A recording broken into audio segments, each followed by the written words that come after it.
Bonsoir tout le monde, ici Monsieur Cacahuète et Zoukidor. Ce soir nous sommes vendredi 23 décembre 2022, il est déjà 23h45. Bonne fête de fin d'année à tout le monde. C'est bientôt le réveillon. Aujourd'hui dans ce nouvel épisode de Parlons DVD, on va partir sur de l'aventure avec un petit côté fantastique. Le premier film d'une trilogie que ça faisait très longtemps que je voulais voir. Je l'avais acheté sur un petit coup de chance en solde il y a quelques années. Bon, j'y reviendrai après là-dessus. Alors, ne me spoilez pas l'histoire du 2 et du 3 parce que je ne les connais pas encore. Donc, c'est des films qu'on verra prochainement. Certainement la semaine prochaine pour le deuxième film et la semaine suivante pour le troisième film. Parce qu'en ce moment, on regarde 1 ou 2 films par semaine. Ça dépend après les semaines. Bref, donc tout ça pour dire que ça va être la découverte pour ce premier film d'une trilogie. Franchement, je pensais que le film me plairait et j'ai pas été déçu. C'était une très belle surprise. Pas vraiment une surprise puisque je m'attendais à ce que ça me plaisait, mais disons qu'une très belle découverte. Voilà, je savais un petit peu de quoi ça allait parler dans les grandes lignes puisque j'avais regardé quand même des bandes annonces. C'est comme ça qu'en regardant les bandes annonces que je note sur un fichier Excel des films qui me plaisent comme ça pour les trouver un jour en DVD et du coup c'est après avoir regardé les bandes annonces que j'avais noté ces films là puisque Neige vient de faire tomber par terre. Merci Neige. Il t'a fait quoi le DVD? Ça te saoulait hein? Elle a mauvais caractère parfois Neige. Bref, je sais pas ce qu'il lui a pris. Elle a pris le DVD, elle a fait tomber par terre. Avec ses papates. Bon, alors. Attends 2 secondes. J'ai déjà commencé le parent DVD. Ça fait 2 minutes. Parce que j'ai fait un mouvement, j'espère que tu m'as pas vu. Bah non, je t'ai pas vu, je regardais par terre. Dans la caméra, je sais pas. Bref, donc tout ça pour revenir à... Normalement, t'es pas cadré, mais... Ça pour en revenir au film, parce que ça fait 2 minutes que je parle, et du coup... Bon... Allez, venons-en au sujet du film. Je sais plus ce que je disais, mais bref. Oui, Neige a fait des bêtises. Donc voilà, donc j'avais vu les bandes annonces des films, et c'est comme ça que j'ai noté que ça allait m'intéresser. Donc forcément, je sais quelques éléments par rapport aux bandes annonces. Je sais qu'il est question d'un labyrinthe, et en même temps, c'est pas du gros spoil vu que le titre est lui-même le labyrinthe. Superbe transition par ailleurs. Donc forcément ça parle de labyrinthe et de jeunes, plutôt d'adolescents au niveau de l'âge, qui se retrouvent confrontés à un labyrinthe et il y a une menace. Et ils savent pas trop ce qu'ils sont là-dedans, ils vont devoir le découvrir. Alors de quoi ça parle ce film-là? On va déjà regarder un petit peu en lui-même le boîtier. Alors le boîtier en lui-même, il ferme bizarrement, je trouve que... D'habitude, on entend bien le clips quand ça ferme, mais là, on n'entend pas. Ça ferme, mais on n'entend pas. Donc le boîtier lui-même est assez étrange. Sinon, le boîtier est assez standard. Donc voilà, le recto et le verso. Donc on est sur l'édition standard. À la base, j'avais eu le DVD dans un coffret, qui comprend les 3 films. Alors, je vais lire le synopsis. Dans cette adaptation palpitante du best-seller mondial, Thomas se réveille enfermé avec un groupe d'adolescents amnésiques dans un labyrinthe titanesque en perpétuel mouvement. Oui, mais bon, là ça spoil un petit peu parce que au début ils pensent pas être dans le labyrinthe les adolescents. Ils devront faire face à des pièges mortels ainsi qu'aux griffeurs, terribles créatures qui rôdent la nuit dans le dédale du labyrinthe. Pour découvrir la vérité, Thomas et les autres n'ont qu'une seule option, courir et trouver un moyen de s'échapper avant qu'il ne soit trop tard. Dans la lignée d'Hunger Games et de Divergente, redécouvrez le premier chapitre de la saga fantastique culte. Parviendrez-vous à sortir indemne du labyrinthe? Bonus 9 scènes inédites, commentaire audio de Wes Ball et T.S. Nowlin. On l'a vu le film doublé en VF. On l'a regardé à partir de la PlayStation 4 sur un écran de télé classique habituel. Un écran plat moderne quoi, enfin plus ou moins moderne. On n'a pas de télé 4K. Alors, sinon, au niveau de l'histoire, donc comme l'indique le synopsis au dos du boîtier, le film commence avec l'arrivée de Thomas. Thomas, donc un jeune adolescent parmi bien d'autres, qui va se retrouver face à une nouvelle communauté qui s'appelle les bloqueurs, et des adolescents qui arrivent par Bloqueur, c'est le nom qui sont donnés à la communauté. Ah, je croyais que c'était un des... Non, c'est pas une des parce qu'après il y a plusieurs métiers qui sont créés, mais Ouais, c'est ça. non, c'est pas un métier, c'est le nom des habitants du. Pas capté, je croyais quand il disait un bloqueur, moi je croyais que c'était Non, c'est une de leurs... car il ne parle pas d'un métier en particulier, il s'appelle des bloqueurs. Ok, j'ai capté. Donc ils se retrouvent face à face avec d'autres adolescents, que des garçons, pas de filles, et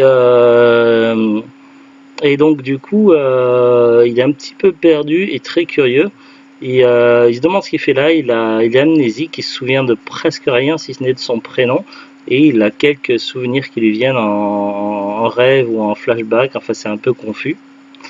Les autres adolescents de son âge n'ont pratiquement pas de souvenirs à l'exception de leur prénom.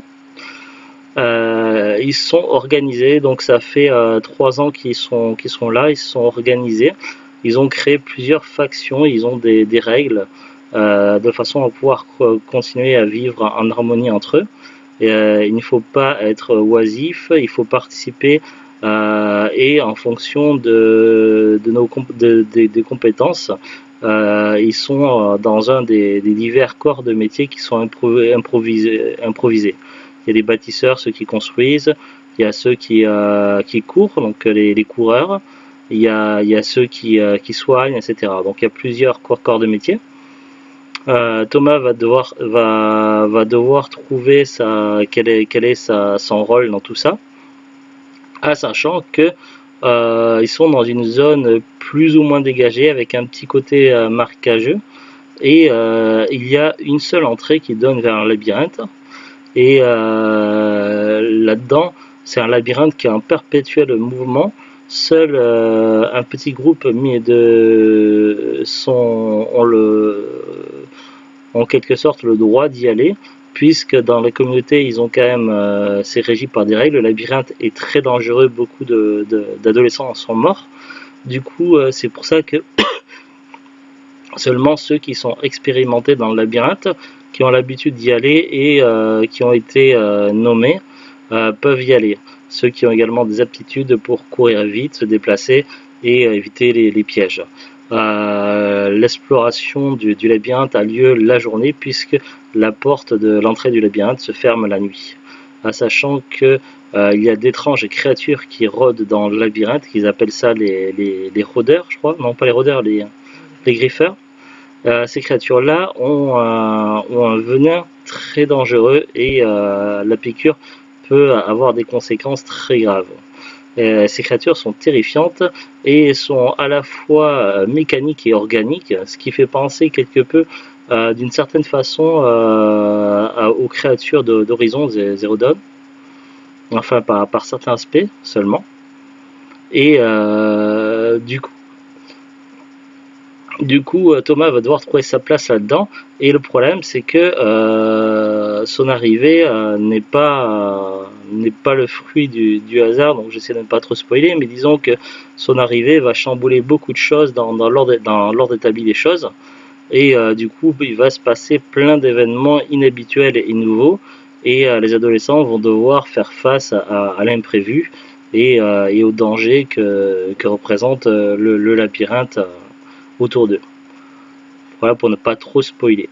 Par certains aspects, au niveau du scénario, donc je ne vais pas citer les films en question pour ne pas spoiler, surtout Zou qui les a pas vus, mais il y a certains aspects du scénario, lorsque l'on avance et qu'on découvre certaines choses, qui font penser beaucoup à une autre trilogie très célèbre avec également des mécanismes.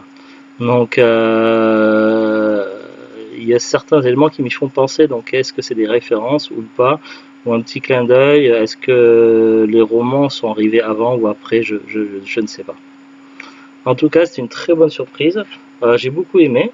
Il y a certains acteurs que l'on a déjà vus dans des films, notamment dans le film d'hier qu'on a vu hier, c'était Love Actually. Le jeune gamin qui était amoureux de sa camarade, qui était très jeune. Je crois que ce film-là, le bien, était sorti 10 ans après Love Actually. Et bien là, il est beaucoup plus grand et il fait partie des adolescents qui sont confrontés au labyrinthe. Également, un acteur qui était pour moi familier, c'est celui qui joue le personnage de Gali, un personnage qui est pas très sympathique et assez. Il y a un mot qui. Mais j'ai un trou de mémoire. En gros, c'est un genre de personnage à chercher un peu la bagarre. Mais il y a un mot, mais je sais plus. Bref, cet acteur-là, je l'avais vu j'avais découvert dans le film Les Miller, une famille en herbe, avec l'actrice qui joue Rachel Green dans Friends. Et bien dans ce film-là, dans Les Miller, une famille en herbe, et bien il était un petit peu la victime, quoi. Alors que là, il joue le personnage bagarreur et tout, c'est tout le contraire. Je crois que ce film-là, la dernière est sorti seulement 1 an après Les Miller, une famille en herbe. Alors peut-être que c'est un rôle complètement différent qui a été voulu pour lui donner une image différente par rapport au précédent film, je sais pas. Voilà, pas grand chose de plus à en dire, donc une très belle découverte, hâte de voir la suite. Évidemment, on a une fin ouverte qui nous dit que l'aventure n'est pas terminée. En même temps, si c'est un film tiré d'une série de romans, c'est tout à fait logique que tout ne soit pas un seul film, sinon ça serait vraiment du gâchis. En espérant qu'ils aient pu aller jusqu'au bout du projet. Est-ce que la trilogie sera suffisante pour raconter toute l'histoire ou est-ce qu'il aurait fallu plus de films? Ça, je ne le sais pas. On verra bien ce que ça donne quand on aura vu les films suivants. On va regarder ensemble maintenant la fiche Wikipédia. Alors, le labyrinthe ou l'épreuve Le labyrinthe au Québec, The Maze Runner. Donc, traduit littéralement, c'est les coureurs dans le labyrinthe. C'est un film américain réalisé par Wes Ball, sorti en 2014. Il s'agit de l'adaptation du premier tome du cycle romanesque L'épreuve de James Dashner. Il s'agit du premier volet d'une trilogie. Les films suivants sont Le labyrinthe, La Terre brûlée, sorti en 2015, donc 1 an plus tard, et Le labyrinthe, Le remède mortel, en 2018.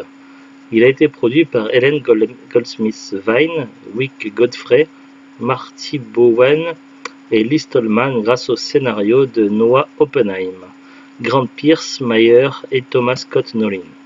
Donc on a le résumé détaillé, on va éviter, ça va tout spoiler. C'est le genre de film qu'il vaut mieux pas trop se faire spoiler, ça serait dommage. Budget 34 millions de dollars, durée 114 minutes. Genre science-fiction post-apocalyptique. Survie, action, aventure et dystopie. Date de sortie au Canada et aux États-Unis le 19 septembre 2014, en Belgique et en France le 15 octobre 2014. Casting. Alors, Dylan O'Brien qui joue Thomas, Kaya Scodelario qui joue Teresa, Kaya, ce que j'ai dit, Amin qui joue Albi, Thomas Brody Sangster qui joue Newt, King Hong Lee qui joue Mino, Will Poulter qui joue Gali, Gali l'exécuteur et non pas Gali l'alligator.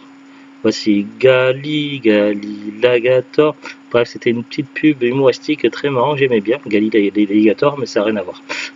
Patricia Clarkson qui jouait Ava Page, Black Cooper qui jouait Chuck, Dexter Darden qui jouait Frypan, Jacob Latimore qui joue Jeff, Chris Sheffield qui jouait Ben, Joe Adler qui jouait Zart, Randall D. Cunningham qui jouait Clint, Alexander Flores qui jouait Winston, Don McManus qui jouait l'homme masqué et James Dashner qui jouait Johnson à côté d'Ava Page en caméo.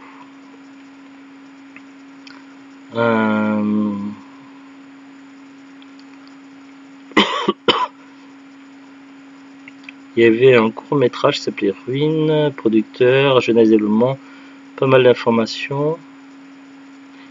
Alors ils disent, alors que Catherine Hardwicke est envisagée, le réalisateur Wes Ball est remarqué par les producteurs pour son court métrage Ruine. Il rencontre initialement les producteurs de la 20th Century Fox pour une adaptation en long métrage de Ruine. On lui propose cependant d'adapter le premier tome du cycle littéraire L'épreuve de James Dashner. Il présente alors son idée comme la rencontre entre Sa Majesté des Mouches et Lost les Disparus. C'est vrai que Sa Majesté des Mouches, j'avais vu un film adapté de ce classique et j'avais beaucoup aimé. Lost les Disparus, c'est une série qu'on regarde en ce moment avec Zou. En ce moment, là, pas tout de suite dans l'instant présent, mais en ce moment, on est sur la saison 4, je crois, de Lost. Le réalisateur explique qu'il s'inspire par ailleurs de Jurassic Park de Steven Spielberg et des films de Terrence Malick pour se donner à son film un style mature et sophistiqué. L'artiste Ken Barthélemy réalise des ébauches pour les griffeurs. Après, ça parle de distribution des rôles.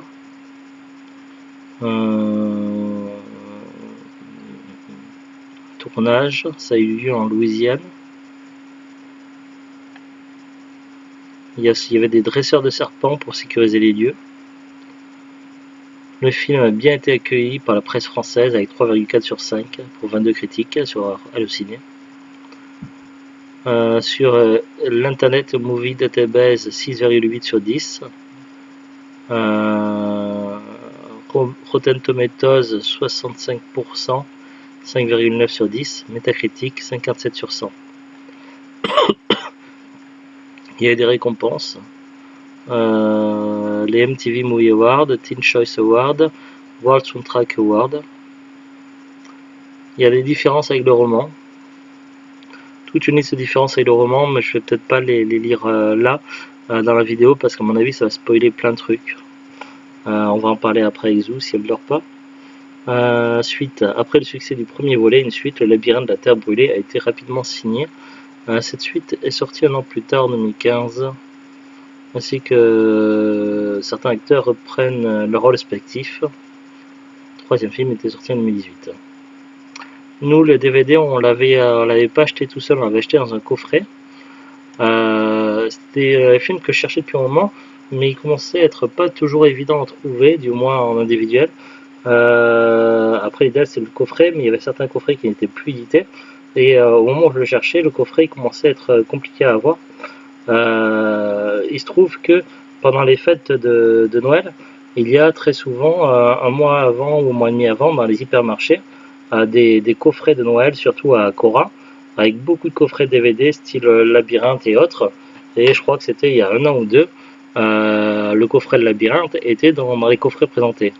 Évidemment, tous les coffrets qui, quand ils ont trop de stock, qui ne sont pas vendus, et bien Cora, autant Cora contrairement à Carrefour, ne présente pratiquement aucun jeu vidéo en solde, autant Carrefour est assez, contrairement aux jeux vidéo, Carrefour est assez radin au niveau des soldes DVD. Autant Cora, lui, il déstocke, mais avec des grosses promos, les coffrets DVD et Blu-ray. Et chaque année, il y a de très belles affaires à faire. Et bien, c'était comme ça que du coup, j'avais trouvé lors des soldes de janvier, il y a un an ou deux, le coffret Trilogie de Labyrinthe, et je l'avais acheté là. À quel prix j'avais payé, je sais plus. Il faudrait revoir mes anciennes vidéos de retour de soldes des précédentes années. Mais je ne saurais plus combien, me souvenir là comme ça de tête, combien j'avais payé le coffret. Mais certainement pas très cher, je pense. Ça devait être là, certainement genre 10 € le coffret, un truc comme ça, quoi, certainement. Là, j'ai regardé sur Amazon. Il y a un coffret, c'est pas le même coffret que celui que j'avais eu, mais il y a quand même un coffret parce que il y a des éditions et rééditions et ainsi de suite. Le coffret là qui contient les 3 labyrinthes, actuellement est payé vendu par Amazon, il est à 14,99, ce qui est un prix assez correct. Après peut-être qu'il y aura des prix plus intéressants en janvier, mais actuellement déjà le prix de base est plutôt bien. Voilà, après j'ai pas regardé, mais il y a plein d'autres sites, il y a Fnac, il y a eBay, Le Bon Coin, Vinted, Rakuten, etc. Mais en tout cas, voilà, ça donne une petite idée de l'ordre de prix qu'on peut trouver le coffret.